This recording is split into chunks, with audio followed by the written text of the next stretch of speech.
Biden hits the stump. Trump's assault on democracy isn't just part of his past. It's what he's promising for the future. He says that I'm bad for democracy. He's bad for democracy for another reason. He's incompetent. We'll get reaction from our Sunday panel and get their take on the opening salvos for 2024. All right now on Fox News Sunday.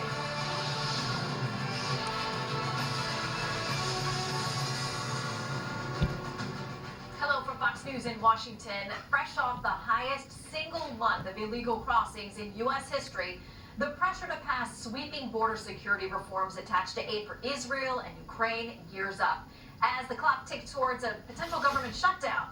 Republicans who have long called for tighter border restrictions have found unlikely support from blue city mayors, calling on the White House for swift action to address the surge of migrants in their cities as their areas become overwhelmed with buses full of people being transported to their cities by border state Republicans.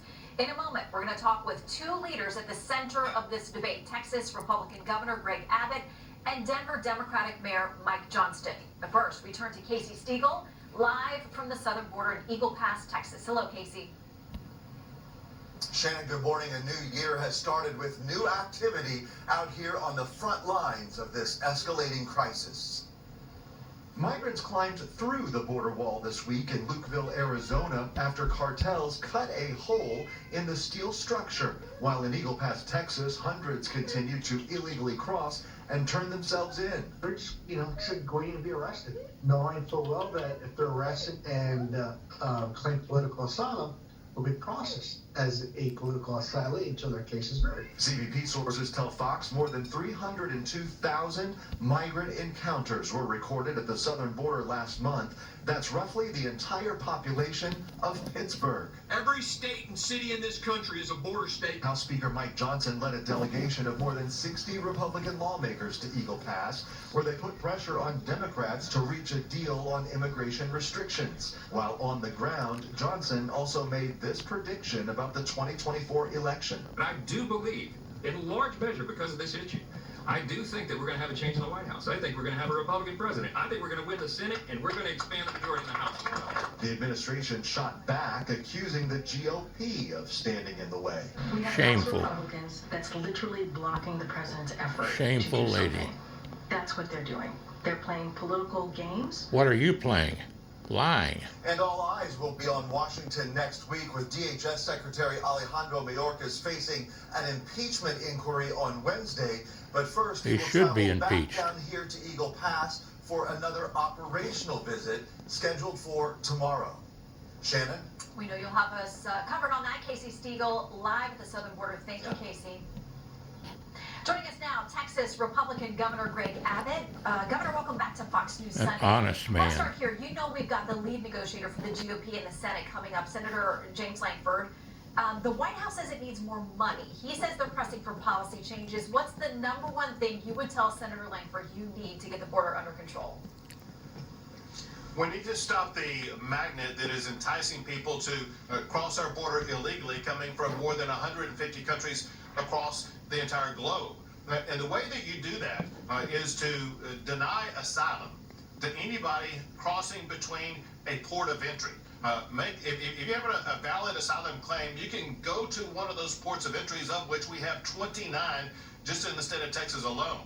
You must make them seek asylum from either the country they are fleeing or from Mexico or some other safe country they go into. That would dramatically cut down on the number of people that you see coming across the border every single day. The second thing that must be done is they must end the catch and release policies that the Biden administration has put into place. Candidly, the law already prohibits the mass allowance of people getting out and wandering the country for years before they ever have to go to court. The Biden administration simply is not enforcing that. They must hold the Biden administration responsible and deny them the ability to have catch and release. Governor, are you in talks with the Biden administration, with the White House at all? So, Shannon, know this, and that is I provided 8 letters to the Biden administration, which includes the president and Mayorkas, and I personally handed a letter to President Biden and to Secretary Mayorkas when they showed up in El Paso, Texas, outlining 5 things that they could do that would eliminate the crisis at the border. Shannon, in response to all 8 of those letters, I've heard absolutely nothing from the Biden administration. Okay, you have heard from New York City, where the mayor there has announced a lawsuit. He says the tens of thousands of people that have been bussed in by you to his city, it's overwhelmed. And so they've announced this lawsuit this week that is against the bus companies that brought the people there. They're citing this New York law that says any person who knowingly brings or causes to be brought a needy person from out of the state into the state for the purpose of making him a public charge is going to be guilty of a misdemeanor. They talk about fines, and it goes on to say they have to support them at their own expense. So they're suing these 17 bus companies for more than $700 million. You're not a party to this, but do you worry that this is an attempt to shut down companies that would do business with the state of Texas and scare away other companies from doing that? And will you get involved at all with the defense legally of these companies? Well, for one, there's no worry whatsoever for several reasons. One is it's a joke. It's really a political statement by the mayor of New York. You know, you talked about what the purpose was of that statute. On the face of the statute alone, that's not the purpose why the buses are moving people to New York City. Second, what the mayor did, the mayor sued the wrong party.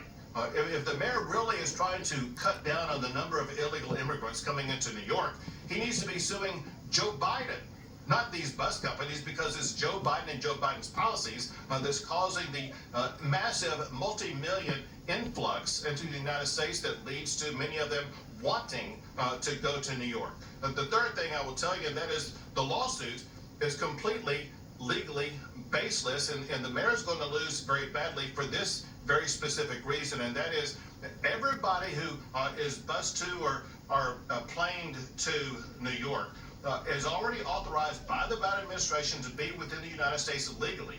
And because of that, that means that they have the legal right to travel wherever they want in the United States, and the lawsuit by the mayor violates the United States Constitutions in several respects, and the mayor is going to lose and lose badly, and I hope he is forced to pay the legal fees for the cost of anybody having to defend against that lawsuit. So that's just one of the many lawsuits we'll be tracking in conjunction with what's happening at the border. The DOJ is also suing the state of Texas over new law that you've passed there that would allow police officers and law enforcement to arrest people who are in the state of Texas after crossing in illegally from Mexico, would even give some state officials the ability to remove or to deport them. But what the DOJ is reporting to, they're pointing to what the Supreme Court did, a case I covered back in 2012, when Arizona had a similar state law. They shut it down. They said essentially that the purview of immigration and handling the border is left to the federal government, and states can't get involved here. What's your argument for overturning that precedent with this law? Well, I have 3 arguments to make sure that we are going to win that case. But first, I got to point out that this is just one of many lawsuits that Joe Biden is filing against the state of Texas. They filed to eliminate the buoys that we put in the water that would deny illegal entry into the state of Texas. We are in the United States Supreme Court right now, where Joe Biden is begging the United States Supreme Court to allow the Border Patrol to cut the more than 100 miles of razor wire that we put up that denies illegal entry into the state of Texas. And now they're suing to stop this new law that I signed. This law was crafted in a way to ensure that it was going to be constitutional. First, it's drafted in a way that does not conflict with federal law. The Arizona law did conflict with federal law. The state of Texas law does not conflict with federal law, and hence that's one reason why we will avoid the preemption allegation made by the federal government. The second one is preemption does not apply because the federal government is refusing to enforce the laws passed by Congress. Because they are not enforcing the laws passed by Congress, the law that we pass simply enforces the laws passed by Congress. Shannon, the third reason why the Texas case is different than the Arizona case is we are relying upon preemption ourselves under Article 4, Section 4, and Article 1, Section 10 of the United States Constitution that authorizes Texas to do this. Okay, you talk about it that Texas is not taking over what the feds would be doing, but they essentially you are. If you're going to arrest people in Texas for being here illegally, then that's their purview when it comes to deciding who to deport and how to handle immigration in the border. They say there is a direct crossover with what Texas is doing. Well, Shannon, there's not. Listen, you and I are both lawyers, and you know what I'm about to talk about. Hopefully, we will not lose the audience here, but they rely upon what's called field preemption. And what that means is that the laws passed by Congress preempt the field or the totality of the ability for states to do something different. However, that field preemption that the federal government is relying upon presumes that the federal government will be enforcing the law passed by Congress. And in this they are case, not. The federal government is not enforcing the laws passed by Congress. In fact, they're acting contrary to the laws passed by Congress. That creates the opening for Texas to be able to enact a law that simply enforces the very same laws passed by the United States Congress. All right, well, Governor, I'll track that. We'll see if it comes and winds up here at the Supreme Court, as that Arizona law did. We're tracking the razor wire case, too. Governor, thanks for your time. Thank you, Shannon. Joining us now, Denver Democratic Mayor Mike Johnston. Mayor, welcome to Fox News Sunday. Thank you so much for having me. Good morning, Shannon. Okay, so let's start here. Texas has sent tens of thousands of people, bus them to Denver, where you're now dealing with that situation. You've talked about how overwhelming it is there. We'll get into some of the things that you're requesting, work permits and those kinds of things. But there's word now that Denver is also giving people one-way tickets to places like Chicago, like New York. Those mayors have said, we can't take people, we're overwhelmed. So knowing the strain you've got there in Denver, why then send people onto these other cities as well? Sure, Shannon. Just one thing, listen to the governor's point. I mean, I think I spend a lot of time each day talking to our newcomers that have arrived in Denver, and it's important to understand these stories. I mean, these are folks almost all from Venezuela. They've walked 3,000 miles. It's taken probably 3 or 4 months. Many of them are women with kids. These are professionals. These are school principals and engineers. And a woman I talked to who was a police officer who, refused to tear gas people in her own country and so was threatened to be killed by her state and so fled, right? These are the definition of what the Statute of Liberty says on send us your huddled masses yearning to breathe free. I mean, those are the stories we see every day, and they are tragic. And at the same time, I understand Governor Abbott's point. We agree no one state or no one city should be expected to carry the entire weight of this arrival, but these are human beings with real suffering. Well, they need to come legally, sir.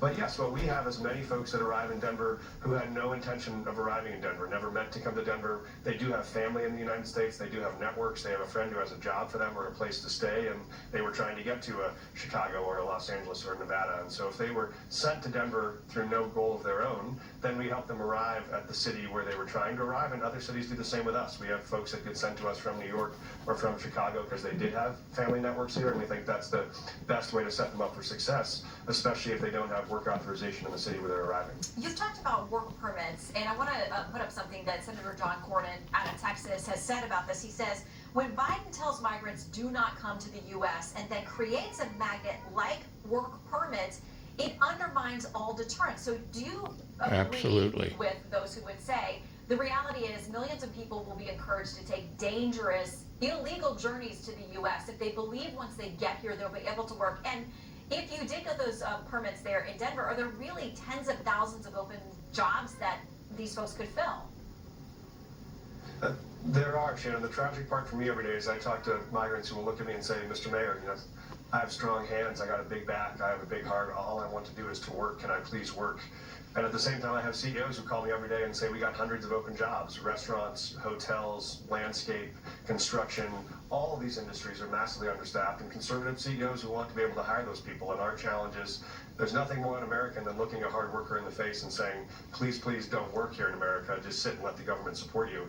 That is the opposite of what these individuals want and what we want, and I don't want to... Well, stop the government from supporting them. Goodness gracious. The administration will stand up and say, don't Get here come, legally. the Vice President says repeatedly. And then when they get this message, of course, if there's an economic opportunity here, they will come, regardless of their legal status when they get here. I think it is absolutely in the purview of the Congress to figure out what they want their admission policy to be based on what we think our capacity is to support those arrivals. I can tell you we have far more open jobs right now than we have arrivals, I think, but what we know is this works if you coordinate that entry. You know, if you have cities and states who collaborate the same way we did when we brought in refugees from Ukraine or refugees from Afghanistan.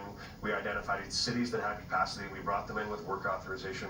We gave them some federal support, and those people have succeeded tremendously. I mean, the great untold story here is the city of Chicago has more Ukrainian asylum seekers who arrived in the last year than Venezuelans, and you couldn't find a single one of them if you looked in Chicago because they all have work authorization, they have jobs, they're in neighborhoods contributing because they had that infrastructure. So I'm actually hopeful that this is really a solvable problem, and I think that we can solve it. It just takes us working together to do it. Well, you also know in Chicago, a lot of the local residents there have now begun to speak out at very heated meetings and public events saying they cannot manage this, that the city is being overwhelmed, their schools, their parks, their shelters.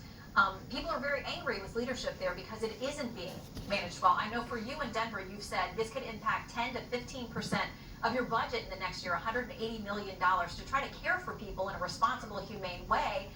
What do you then tell the taxpayers of Denver about what's going to get cut in order for that to happen?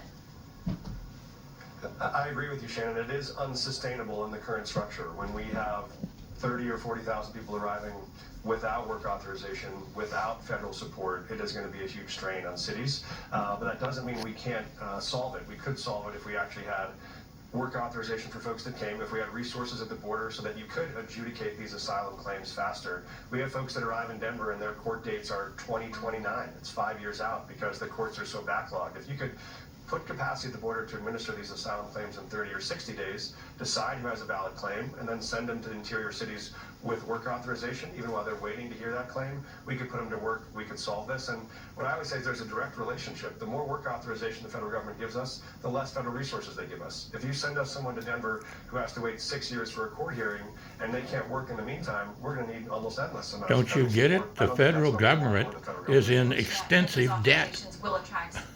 You've got to find who's going to pay. And as you said, trying to You're shifting it off from your city to the federal government.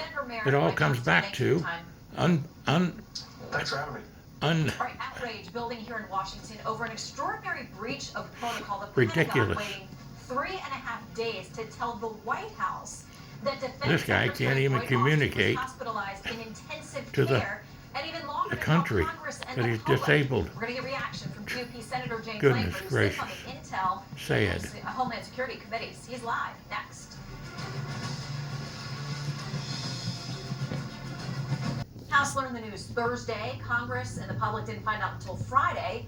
In a statement released last night, Austin says, quote, "I recognize I could have done a better job ensuring that public was appropriately informed. I commit to doing better." The Pentagon Press Association had said Friday the public has a right to know when U.S. cabinet members are hospitalized. As the nation's top defense leader, Secretary Austin has no claim to privacy in this situation. Joining me now to talk about that and much more, Senator James Langford of Oklahoma. Senator, welcome to the show. You sit on the Intel Committee. When did you get word of this, and do you think we should have known more sooner? I got word of this yesterday when the news started breaking to be able to come out on it. It's pretty shocking on this because when you're the Secretary of Defense, you need to make everyone aware that you're actually going to be out of pocket. It's worse than just he didn't notify the White House. They actually notified the White House and everyone else that he was working from home during that time period when he was actually hospitalized, and his number two was on vacation and not available as well. Even apparently the National Security Council didn't know it, the White House didn't know it, Congress didn't know it. We're at a time of a lot of turmoil internationally, and suddenly have the Secretary of Defense, more than just a matter of wasn't there, actually sent over false information saying I'm working from home when he's not actually available at all. That's a whole different Typical issue. Biden He says he takes administration. responsibility for the disclosure, so I'm sure there will be many more Incompetency. questions to come. In the meantime, you've been day after day after day been involved in negotiations on what's happening with the border deal. The administration says it needs more money. Republicans have been pushing for policy change. So can you tell us, are you getting to substantive changes that will actually mean something at the border? And when will we see text or know something more? So we're hoping to get text out about it later on this week, but nothing's been done in this area for decades. As you know full well, the Biden administration has authorities they're choosing not to use, But even during the Trump administration, they struggled in certain years because they're limited in some of the authorities that are there. So there's a desperate need in the change in the way we handle asylum, in the process that we actually do for asylum. We've got to in, catch, and release. That means we've got to have more bed space to actually be able to process. We've got to have more people to be able to process, but we've got to fix the process as well. So it's not just a dollars issue. And I'm going to tell you, the House and the Senate Republicans have been very upset that the White House continues to say, if you send us more money, we'll fix this. When money has been sent to the White House, they've used that money to facilitate more people coming into the country rather than actually stopping the flow of it. So let's deal with the policy issues on it. Let's change catch and release. Let's change the way we're handling asylum so that real asylees get in, and folks that are just gaming the system to be able to be here for a decade before their hearing is done, they're actually turned around. So Absolutely. Text hopefully this week to be able to get that out. Everybody will have time to be able to read it and go through it. No one's going to be jammed in this process, but it's a matter of trying to be able to get this out. But to make law, we've got to have a Democrat Senate, a Democrat White House, and a Republican House to be able to go through this. So this agreement has to work. Everyone's counting on this actually working, but it's going to have to be agreement that a White House, that it's a Democrat White House and a Democrat Senate can also line up with a Republican House, and we're working to thread that needle for things that actually work. Yeah, and it sounds like it's going to be a very difficult thing to accomplish. Speaker Johnson, who was at the border this week and took dozens of House lawmakers down there, all Republican, there are reports that he's thinking about negotiating directly with the White House. How would that impact what you're doing? And is the greater concern that even if you get a deal done in the Senate, it can't get through the House GOP, where you have some folks over there making some very concrete demands about what it's going to take to get their vote? Yeah, I would say the Speaker should always be engaging with the White House. That should be the basic role of the Speaker and of the leader of the Senate, to be able to negotiate with the White House. Obviously, the House has not been heard. They passed a very strong bill, it was H.R. 2, that laid out principles of here's how to resolve the issues of the border. Unfortunately, there was not a single Democrat that actually voted for that. So the House has put out, this is what actually fixes everything. Now the Speaker's got to be able to sit down with the White House and to be able to work out how we're going to actually be able to get there. That's the same thing we're doing as the Senate, to be able to work through how we're going to get Republicans and Democrats in the Senate on board, something that actually makes a difference on our border, and then to be able to get it passed. And in the House, if we can pass this in the days ahead in the Senate, send it over to the House can work to improve it, or the House can take a serious look at it and say, this makes real progress on the border. Let's go get this, bank this, and then keep going for more. Okay, how much of the border concerns you when it comes to the national security interest? And with that in mind, Secretary Mayorkas, we're told, is heading back down there again. He's also facing impeachment in the House. Do you think he's doing a good job when it comes to national security? Do you support what the House is doing with respect to impeachment? He's a total... Well, I would tell you at this point, I don't think anyone sees that it's going well at the border. I don't think Republicans, Democrats, Independents, anyone that looks at the border and says that's going well, that's being handled well. The problem that Secretary Mayorkas has is that he's working for the President of the United States, and these are the President's policies. President Trump had a consistent set of policies, but he had, I think, 4 different Secretaries of Homeland Security, but the policy was consistent on the border, regardless of who the Secretary of Homeland Security was, because he had a set of policies. These are the Biden policies, so the problem is President Biden's policies on the border, not Mayorkas in the way he's carrying it out. And this is a big national security issue, as you mentioned before. Absolutely. We've had literally tens of thousands of people just in the past year that this administration has labeled as a national security risk. They were given the designation special interest aliens. That definition is they are a national security risk. And then they were released into the country into this decade-long backlog. Devastating. That is a terrible idea to be able to do. I tell you what, folks, this is ridiculous. That don't qualify for asylum. We better do something about this, or we're not going to have a country, period. Just being released in the country in this backlog. We also know that there are people a Justice Department that's gone berserk and have been labeled by this White House as this, that are being released in the country, and we literally have no idea where they are. Okay, with that in mind, Secretary Mayorkas says he's been advising your group. I don't know if you've been meeting with him face to face or having conversations, but how in the world does he respond to that information, the reality of it? Yeah, he is not actually doing this policy. He is actually providing what's called technical assistance in it. When we're negotiating things out, at times we have to go back to Homeland Security and say, what is operationally, how does this actually work on the ground to be able to get that?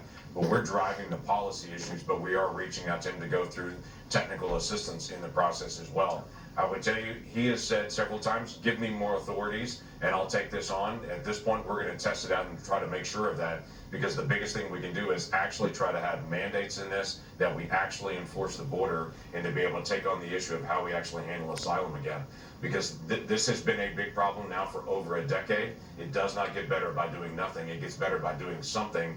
Congress has to pass something, and after decades of doing nothing in this, we've got to pass something to make this better. Well, and quickly, this is all tied to the bigger package the White House wants on aid for Ukraine and for Israel. We're looking at a potential government shutdown looming in the next couple of weeks against this backdrop. Your other negotiator on this, Democrat Chris Murphy, Senator, has said this, the fate of the world is at stake in these talks. He tweeted this on Christmas Day. It's up to Republicans in Congress whether this is the last Christmas in a free Ukraine. The fate of the world, is that how this feels to you? Well, there's a lot that's all tied up into this. The president put together a request for national security and did a request for Israel, Ukraine, what's happening in Indo-Pacific with a rising, more aggressive China, and then also border security. But at the same time, he said, you know, we just need funds for all that. We responded back and said, we understand the funds for Israel, we understand the funds in Taiwan, the funds in Ukraine, but this is not a funding issue along the border. This is a policy issue, and we're demanding a real change in policy. We're Stick with the border. Not the rest of the world. We're the role model for the world on freedom. We understand that engagement as who we are as the United States of America, but we also have a responsibility to protect our own country, and we're going to do that. Senator, thank you for the update. We'll watch for that text this week. Appreciate your time. Pretty clear, folks. Thank you. GOP Vote presidential Republican. candidates make